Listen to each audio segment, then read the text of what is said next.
Creepy Pintan, Tagalog Horror Stories.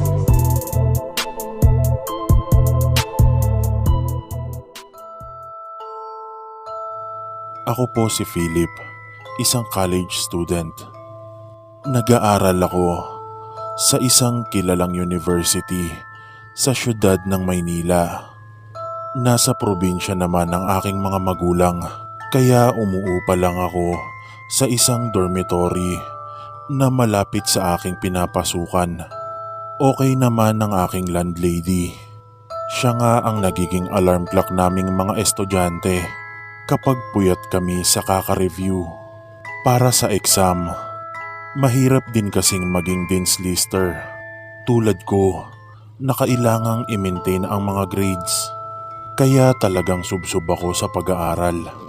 Kung tutuusin ay palagi ko ring inaalala ang aking nanay doon sa aming probinsya at kung ano ang hirap nila para lang mapag-aral ako. Kaya ganun na lang kung seryosohin ko ang aking pag-aaral.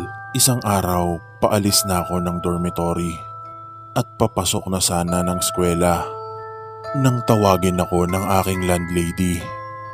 Sabi niya ay darating mamayang tanghali ang magiging bagong ka-roommate ko. Kaya daw sinabi niya yun sa akin. Ay baka daw magulat ako kapag nakakita ako ng ibang tao sa aking kwarto pag uwi ko. Buong araw ang pasok ko sa school. Kaya nakalimutan ko na ang sinabi ng aking landlady. Pag uwi ko ay doon ko lang muli naalala nang makakita ako ng box at maleta sa loob ng kwarto. Oo nga pala, may ka-roommate na ako ngayon. Naroon lang pala siya at abala sa pag-aayos ng mga gamit niya. Welcome pare, ako nga pala si Philip. Bati ko pa sa kanya. Ngunit hindi man lamang ito lumingon. Nalaman ko naman ang pangalan niya dahil sa mga librong nakapatong sa kama nito. Nakasulat doon ang buong pangalan niya at ang first name nito ay Richard. Nice to meet you, Richard. Yun na lang ang nasabi ko. Yun ang umpisa ng pagkakakilala namin ni Richard. Sa totoo lang ay matagal din kaming naging mag-roommate. Medyo mahiyain lang pala ito. Kaya hindi ito gaanong kumikibo. Akala ko kasi nung una ay mayabang at suplado si Richard. Isa pang dahilan kaya kami nagkasundo ay masipag din itong mag-aral. Lalo kaming naging magkasundo nang nagsasabay na kaming magpuyat sa pag-aaral. Lalo na kapag nalalapit na ang mga exams. Mas ginagabi pa nga ito kaysa sa akin. Sa totoo lang ay naging masaya ako dahil nakilala ko si Richard. Dahil may nakakausap na ako. Lalo na kapag hirap na ako sa pag-aaral. Kapag may mabigat naman akong problema ay nahihingahan ko to ng sama ng loob. Pareho din kasi kami ng kalagayan. Nasa kanilang probinsya din ang mga magulang nito at pinursigi din siyang pag-aralin sa Maynila. Matagal na din nitong hindi nakikita ang kanyang mga magulang. Lumipas ang ilang buwan. Sa wakas, sem break na. Makakapagpahinga na rin ako sa pag-aaral. Plano kong umuwi sa probinsya para makasama ko naman ang pamilya ko. Sambit ko pa. Ikaw Chard, hindi ka ba uuwi ngayong bakasyon?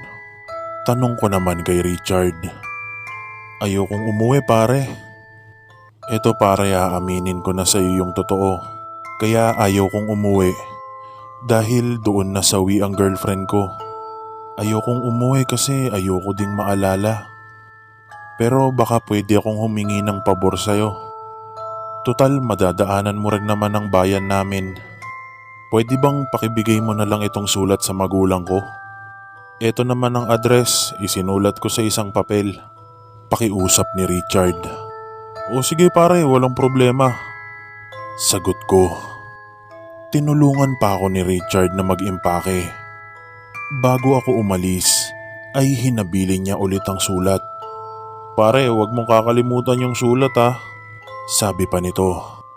Oo naman, areglado, walang problema. Sagot ko.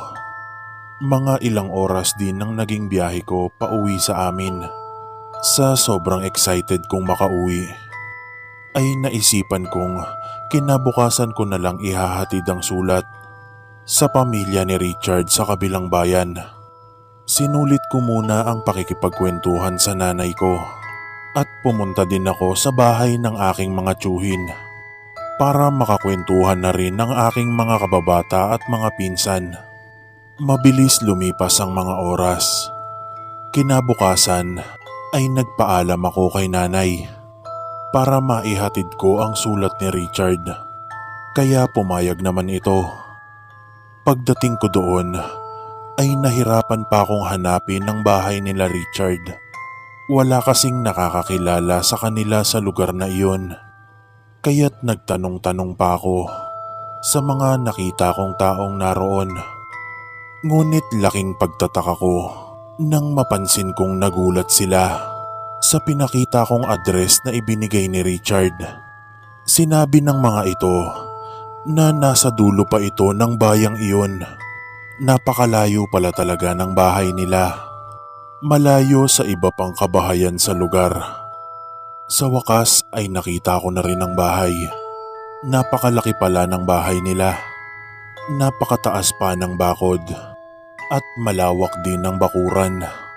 Tao po, magandang araw po. Tao po. Mukhang wala yatang nakaririnig sa akin. Kaya napilitan na akong pumasok upang kumatok na lang sa may pinto. Napakatagal ko nang kumakatok. Ngunit wala pa ring taong nagbubukas nito. Nagpatuloy lang ako sa pagkatok nang makarinig ako ng boses ng isang matandang lalaki. Nang lumingon ako, ay nasa labas ito ng bakuran. Sumenyas pa ito na lumapit daw ako sa kanya. Kaya ginawa ko naman.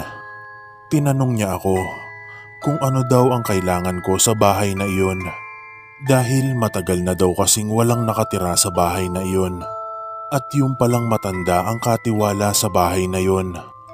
Kaya naman sinabi kong pinapunta ako doon ni Richard upang hanapin ko ang mga magulang nito at para maibigay ko ang sulat. Kung gayon ay nangyari na naman. Ano pong nangyari, Lolo? Halika dito't ikukwento ko sa'yo. Kaya sumunod ako sa matanda, papunta sa kubo nito na hindi kalayuan. Pagdating doon, maupo ka, iho. Salamat po, Lolo. Nasa ibang bansa na ang mga kaanak ni Richard. Sa katunayan ay matagal nang pumanaw ang kanyang ama't ina. Si Richard ang nagpadala sa iyo ng sulat, di ba? Opo, siya nga po. Huwag kang mabibigla, iho, sa sasabihin ko sa iyo. Patay na si Richard. 30 taon na ang nakalilipas. Isang gabi, habang nagmamaneho pa uwi si Richard kasama ang kanyang nobya, nang maganap ang aksidenteng kumitil sa buhay nilang dalawa. Halos hindi ako makapaniwala sa sinabi ng matandang iyon. Isa pa ay hindi daw iyon ang unang beses na may pumunta roon para maghatid ng sulat galing kay Richard. Litong-lito ako sa aking mga narinig. Hindi pwedeng mangyari yun. Dahil matagal ko siyang nakasama sa dorm. Kilalang kilala ko siya. Iyon ang sumisigaw sa aking isipan ng mga oras na yon. Nanginginig ang buo kong katawan at hindi ko alam kung ano ang sasabihin upang makumbinsi ang matanda na nakasama ko talaga si Richard. Ngunit wala na akong magawa kundi kunin ang sulat at ibigay sa matanda. Ngunit nang buksan niya ito, ay isa lamang yung tuyong dahon. Talagang naguguluhan na ako sa mga nangyayari. Nakauwi ako sa aming bahay na tila balutang ang isip ko dahil sa mga nalaman ko. Isang linggo ang nakalipas at halos nakalimutan ko na ang mga pangyayaring iyon nang mag-aya si nanay na dalawin ang pumanaw kong tatay sa sementeryo. Pagdating namin doon ni nanay, kasama ang dalawa ko pang kapatid, ay nagtirik kami ng kandila at nagdasal muna.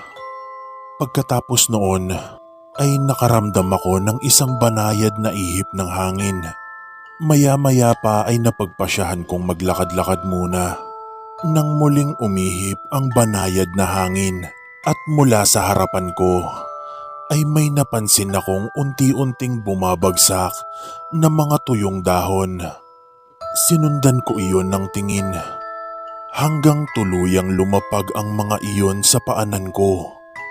At mula doon ay napansin ko ang isang lapida. At ang nakasulat dito, "In loving memories of Richard Agapito."